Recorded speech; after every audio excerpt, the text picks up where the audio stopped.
Hi everyone, welcome back to my channel. My name is Gabby if you don't already know me, and I love to talk all things personal finance, organization, and lifestyle on this channel, and you should join and subscribe if you're into that. I wanted to make this video so that I could discuss how I saved and invested my first $100,000 without making so many financial sacrifices that you feel like you're missing out on life. I didn't want to chase this financial dream if it meant missing out on enjoying my 20s. I messed up a lot along the way. I think my financial journey to especially to $100,000 is one of consistency versus perfection. And I think that that is the main point I want to come across is if you're consistent, even if the amount that you contribute is lower than the potential amount you could if you were to save more or, live more frugally, it's still going to get you there in the end, even if it's a little bit later. And I think by doing it in a sustainable way, you're going to be able to stick to it and actually get to your goal versus burning out and then spending a bunch of money because of all the restriction. For myself, and I'm sure for many other people, I don't do well with restriction. I don't do well with the concept of I can't. It triggers this thing in my brain that wants to rebel, and I know that I can't be the only one. Yes, I'm perhaps doing it slower. I think I still did it in an impressive amount of time, if I do say so myself, but I did it in a way where I still went on a trip every single year. I still bought clothes, and expensive ones at that. I still had huge mistakes, huge mess ups, big spend months. I did a lot of messing up along the way, but what I did is I picked myself up and I continued forward on the plan that I set for myself, and I just did better the next month. And I think that is what's gotten me here. So I want to break down exactly how you can save and invest your first $100,000, all while being consistent over perfect. So saving and investing your first $100,000 is going to be really critical, because once you hit that $100,000, that money compounds and grows so quickly that you're just going to be shocked. And this happened to me. I hit $100,000 in net worth last year, and then within the last year, I've been able to get my numbers up to $150,000. So I have taken 1 year to get 50% of the way that it took me 5 years to get to. I just want that to motivate you to get to this first number. It's going to be long, it's going to be grueling, and it's going to feel like sometimes you're making no progress. And it's also going to be a bumpy road where you're up, you're down, you're up, you're down. Things happen, markets change. You're going to go through recessions. You're going to see your investments tank sometimes, and you're going to see them grow a lot sometimes. So be patient with yourself, but just know that once you hit this goal, you're going to be able to take your foot off the gas. You're going to be able to relax a little bit, and you're going to have that peace of mind that I think we all really want at the end of the day to make your first $100,000. And let me get into how to do it. I do want to be transparent about how I got to $100,000 in the sense that I think we all think, oh, somebody who can save and invest that much money must just be making a lot of money. And I do have a great salary. I'm not going to sit here and say that I don't. I absolutely do. I immediately started my career with a salary of about $55,000 a year, and I have slowly over the years worked my way up to about $92,000 a year. A great salary, more than average, but I've never had a incredibly high salary over $100,000, especially living in Vancouver. This is a relatively median average income for somebody that has a post-secondary education. All right, let's dive into some tips for getting to your first $100,000. So I think the first thing that needs to happen is you need to have a mindset shift. And this shift, especially right now, if you are living in a financially, abundant sort of way where you are spending, and you are saving very little amounts of money, you are going to have to change your habits. And humans are very habitual creatures. Anything that we do often becomes a habit, it becomes routine. And so changing that habit, changing that cycle is very difficult. So for you who is starting on this journey, I think that the first thing you really need to do is get motivated, get disciplined, find your why. What is the reason that you need to save this amount of money? Why is it going to be important for you to say no to specific things? You need to have a driver, something that's making you want to do this. Otherwise, it is going to be a random goal that you fall flat on. So I think the big thing in the mindset shift is I think a lot of people think, well, I want to enjoy my life. I want to enjoy my 20s. I'm only young once. And I completely understand those sentiments. And that's why I am all for balance. I still want you to go on your trips. I still want you to enjoy your life, but there are going to be things you are going to sacrifice on, especially if you're a low income earner. You will have less buffer in your budget to be able to do certain things. And I am a big believer in save your money for what you want to use it for, but you need to sacrifice in the short term to get there in the long term. I will give a little example of for myself, first couple of years of working towards my $100,000, there was a lot more things that I had to sacrifice on. I lived in a 6-foot ceiling basement suite with a roommate of mine. We hated the place. I hated my life in that apartment, in that basement suite. It was the worst living situation possible, but we did it to save money. We did it so that we weren't burning through our incomes by just doing a big fixed cost jump by getting an apartment that was too expensive for us. You need to have the right mindset of saying, okay, this is temporary. In the short term, we're gonna have to say no to things. We're going to have to sacrifice a little bit. The second thing that needs to happen when you want to save and invest your first 100,000 is you want to teach yourself about compound interest and you want to learn about compound interest. So I will do a small little deep dive here, but this is knowledge is power. And I am a big believer in that. It is so important to invest your money versus save it, and especially versus spend it. So your money has a bigger impact by being invested, because as markets grow, your dollar grows at a certain percent every single year. And the longer that money has time to grow, especially when you reinvest your gains. So for example, you might buy a stock and that stock might pay you a dividend. And so let's just say every month you get $1 more from that stock, $1 more that you could invest back into that company. And then now you have, instead of $10, you have $11 invested. And then that $11 makes interest that next month, and et cetera, et cetera. It's gonna compound. So this is why time is so important. The more time you have for your money to grow, the bigger the outcomes. So you're gonna see these charts where, the first little while your money's growing almost linearly, and then it's going to start to skyrocket over time, and it's gonna grow and grow and grow and grow. This is a very important concept to understand, because this is like the single driver for me to invest as much as I possibly can in my 20s, is because I know that my dollar has more power right now than it will in the future. Let's just look at a quick little chart. I'll put a little chart on the screen. This is from the Money Guys. I love them. They have great financial advice on YouTube here. So basically, when someone is born, if they were to invest $1 on the day they're born, by the time they're 65, that $1 will turn into $647. So obviously not a lot of us are investing at zero, but just to show how quickly this steps off, at the age of 10, if you invest $1, that dollar will grow to $239. So still a great amount, but you can see how quickly this is tapering off. And this is that compound aspect. So by the time you are 20, $1 invested turns into $88, amazing return.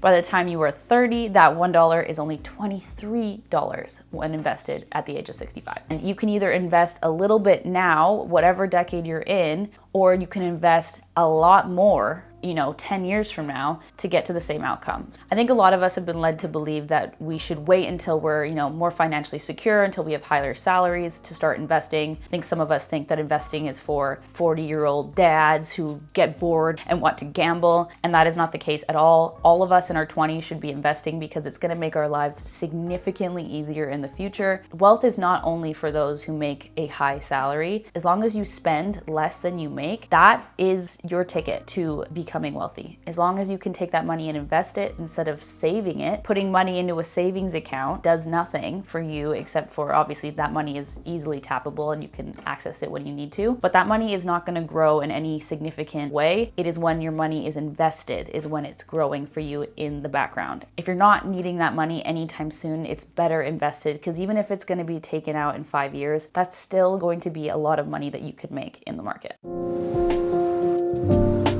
Point number 3 is going to be pay off your high interest debt. So any high interest debt is basically working against you in the same way that investing works for you. Just think of it as the antithesis of investing. So your debt will have an interest rate similar to how investments have a growth rate. For example, the average returns in the market for a year, especially using the S&P, is about 10%. And if you have high interest debt, especially something like a car loan, student loans, things that are, not actually assets, like a house, for example, is quite different because you're actually owning capital in that house. But student loans and car payment loans will have high interest rates that are working against you in the exact same way. So every year that goes by that you haven't paid off more of that total value, it is growing, and it is going to consistently grow and compound to a point where you might not even be able to pay it off at all. This is a very important part of growing your net worth, is to make sure you get rid of that negative component, and then you can actually start to build your net worth. What the money guys suggest is high interest debt is anything above about 5 or 6%. I know that a lot of people's mortgages right now will fall into that category, so I think the mortgage is kind of exempt from that. I think that a great habit to build, even when you're paying high interest debt off, is to still save and invest while you're doing so. So what I would maybe look at doing is, let's just say you have $500 extra every month that you can put into your debt payments. I think you could allocate maybe 5 or 10% of that to savings and investments just to build the habit. I'm not saying you're going to get better returns, especially if your interest rate is really high on your debt. I'm not saying this is the most efficient method of getting to your end result, but I think we need to look at psychology before we look at just numbers. And I think that by building a habit to save and invest, that is going to do you a lot bigger favors when it comes time to actually start investing and saving, because you've at least started that component. And I think it's also great to log into an account and see that your money is growing in some capacity, even when you're paying off debt. Especially if you have employer match at work, please utilize that. Take the full amount that your employer will match. That is 100% free money. While paying off high interest debt, this is the one scenario where I would recommend potentially being a little bit more aggressive with your spending habits. So I'm not about no spends. You likely will never catch me doing a no spend year or anything like that. But had I had a ton of debt to pay off, that is the one instance where I think it is maybe something that you should consider, especially if you have a low income and you have low margins to work with that extra money to pay off your debt. This can be a really time intensive process, paying off debt. You can lose a decade, especially with high student loans. And I think by supercharging the amount that you're paying towards your debt by spending as little as humanly possible, you're buying your time back. And time is the one thing that we cannot get back. Time is the one thing that is the big factor in the whole investment game. So if you look at how long it's going to take you to pay off your high interest debt, and it's like 7, 8, 9 years, I think that if you can shorten that time frame by A, making more money, and B, spending less money, I think that is something that is advisable, because time is so critical in this whole process.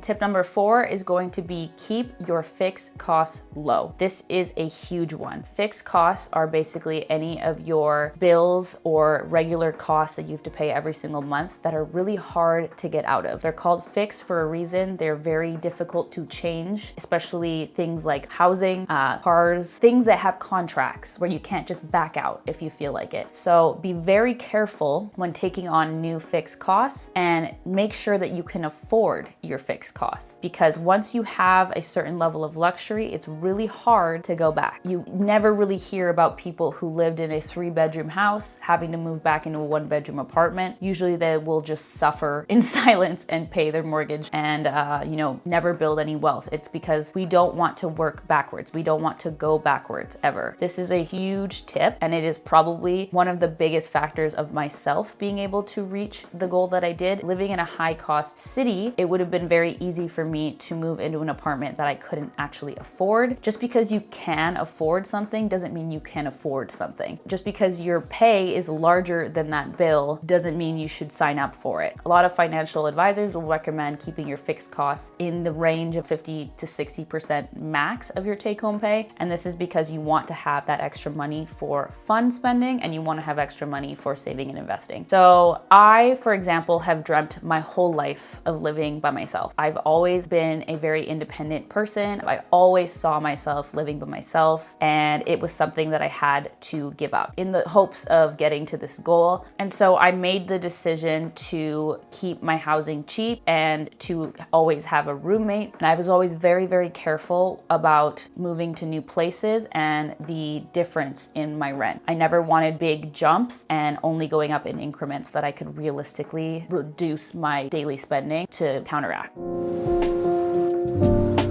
Tip number 5, face your numbers. This is where we're gonna start talking about budgeting and tracking your spending. I think it is kind of crazy how many people have no idea how much money they make or how much money they spend. You can't just spontaneously invest $100,000. You need to have a plan and you need to have a guide for you to get there. And the guide is a budget. You need to know exactly how much money is coming in every month, exactly how much money is going out every month, exactly how much money is being saved, exactly how much money is being invested, and exactly how much money is on your debts. This is where I will shamelessly plug my budget tracker that I sell on Etsy. It is a great overall tracker that you can track everything with, and I will link it in the description box below. I have a special code for my YouTube fam for 50% off. So Ramit Sethi, who is a financial expert, and he does a lot of stuff here on YouTube with finances, he recommends that you should spend extravagantly on the things that you love, and you should save mercilessly on the things that you don't. So if you're a big skier, for example, skiing is a very expensive sport. I still want you to be able to ski and to still do the things that you love, but let's find a way to make it fit in your budget. So maybe you stop eating out, maybe you stop drinking and going to the bars on the weekend, maybe you figure out a way to reduce the cost of getting a ski pass, maybe you go to a different ski hill, maybe you buy cheap secondhand gear online. There are always ways to make the things that you want happen within your budget. You just need to be smart about it and you need to be thoughtful in your decisions. I would also recommend a zero-based budget to start off with, which basically means that every single dollar has a place. You're not keeping this big floating amount of money in your checking, and you're also not spending too much on your credit cards. You want everything to zero out. Tip number 6 is to automate your savings and investments. This is probably the number one thing that got me to my goal. I've mentioned many times that my journey is one of consistency and not perfection. And the consistency comes from automating my savings and my investments. When I first started at my job, I decided to just pick a random number that was gonna be taken off of every single paycheck that was gonna go into my investing account. And I picked a random number that was gonna be going into my saving account, and it would come off of my paycheck every single time I got paid. I have had those investments and savings taken out of every single paycheck. I've never missed one. And this is the important aspect of the consistency. Being consistent is going to be a lot better than just being sporadic and having, big chunks of change come in and then using that to invest. And by automating, you are taking out the choice and the decision to do something. Willing yourself to put money into savings and investments when you have, X random trip opportunity come up, or your mattress is really uncomfortable and you need a new mattress, like, oh, I'll invest next month. Stop, you're not going to.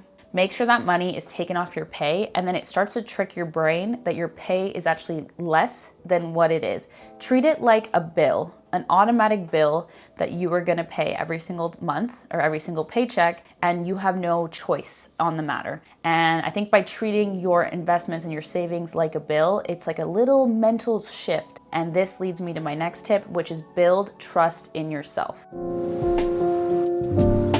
This is a really important step because we can all allocate money into savings and investment accounts, but if you're pulling money from those accounts, then we're not making any progress. And this is a tough one because you are going to have to be disciplined with yourself. And this is why I'm talking about build trust in yourself. If you tell yourself, you promise yourself that you're gonna do something, and then you immediately don't do it, and you can never seem to do it, then you lose trust in yourself every single time.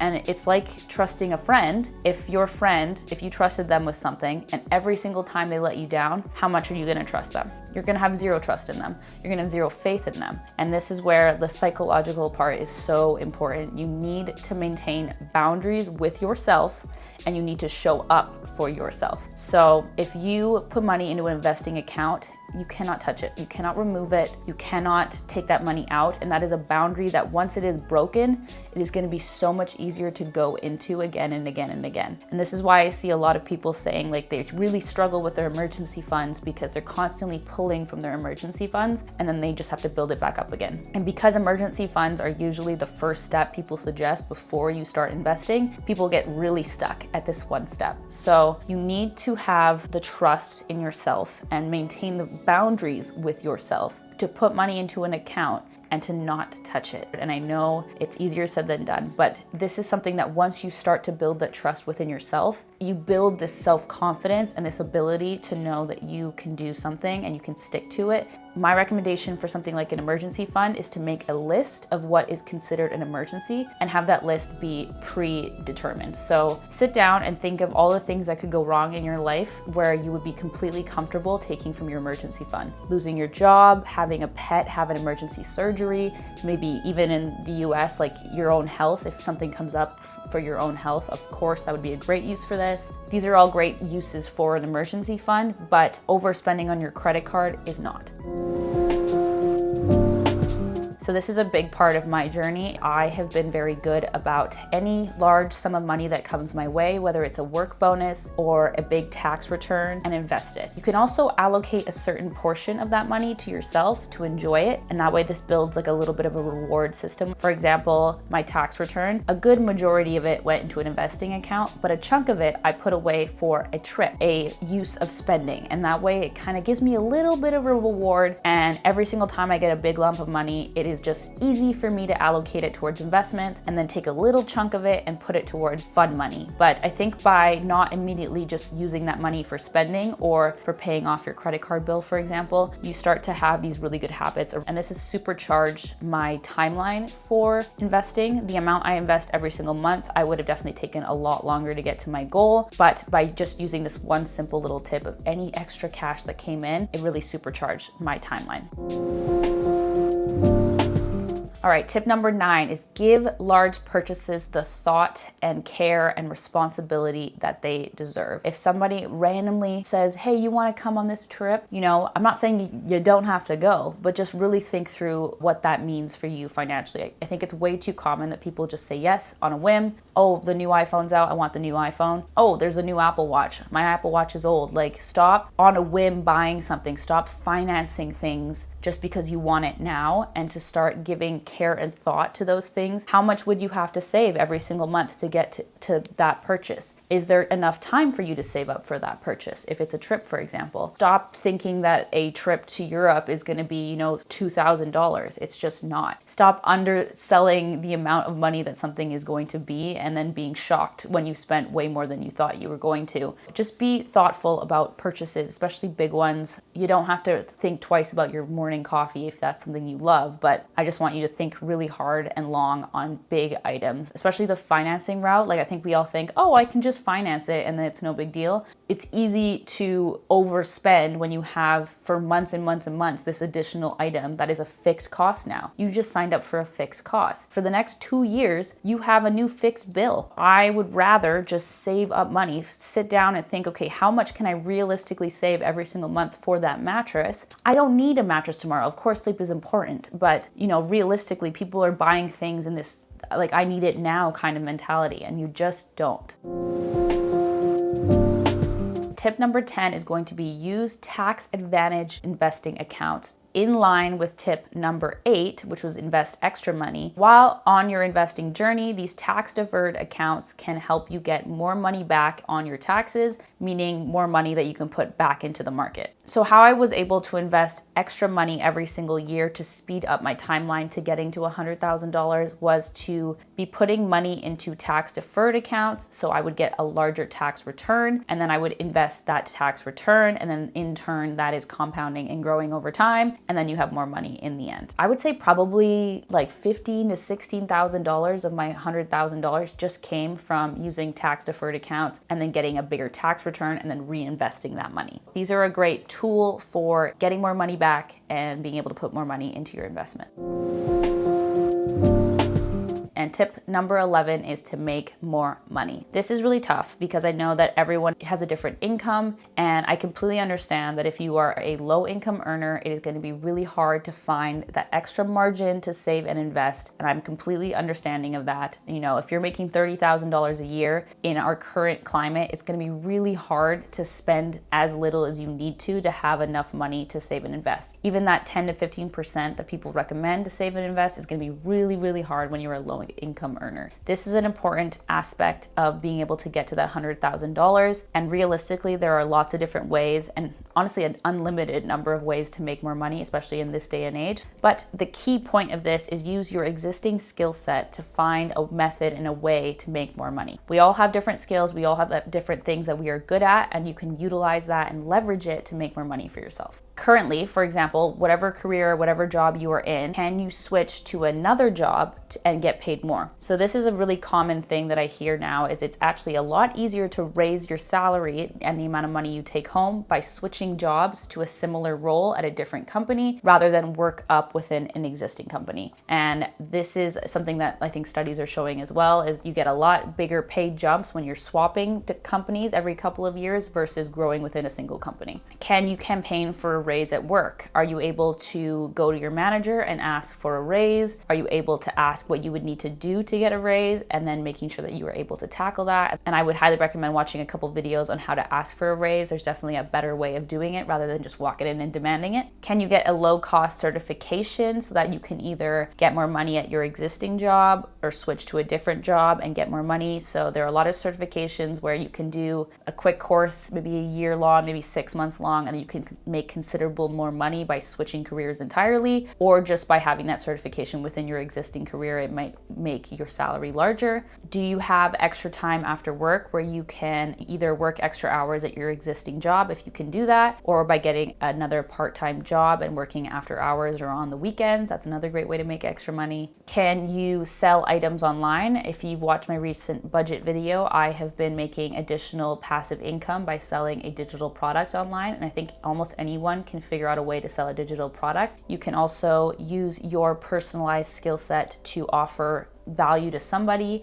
Do you love dogs? You can take care of dogs. You rover. Did you go to post-secondary and you can be a tutor for a kid in your city? Are you able to offer coaching or other services online? There are unlimited methods of making more money in this day and age, and realistically, all you need is a little bit of time. I'm completely aware that not everyone is able-bodied or capable of, taking on more work or spending the time to get all these other certifications. Obviously, if you're a parent or something and you don't have the hours in the day, I completely understand. I'm just suggesting that there are definitely ways to raise your income if you have that extra time. If you're sitting watching Netflix after work every day, you have the time. You just need to figure out how to use that time to make more money for yourself.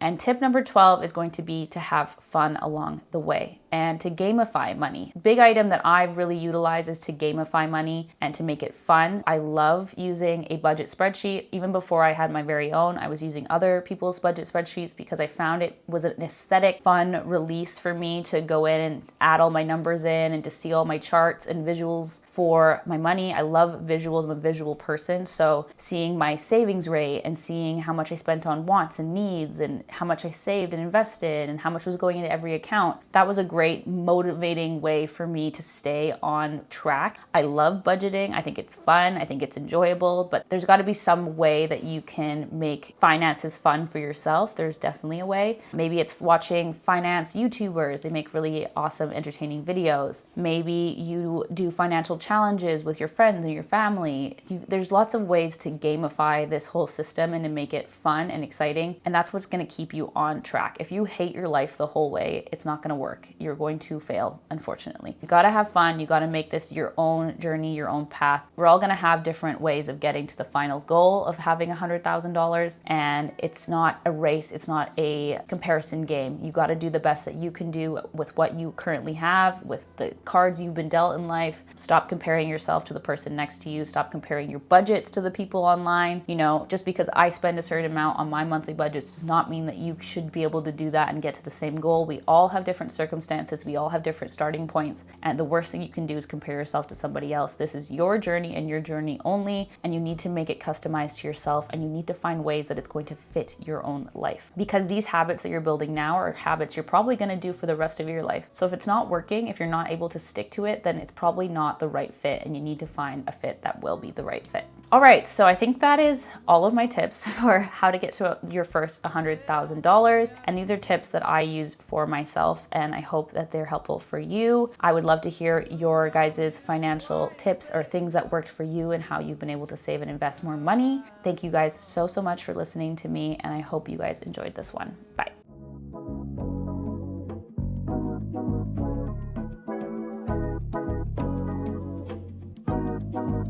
You say you wanna make it happen.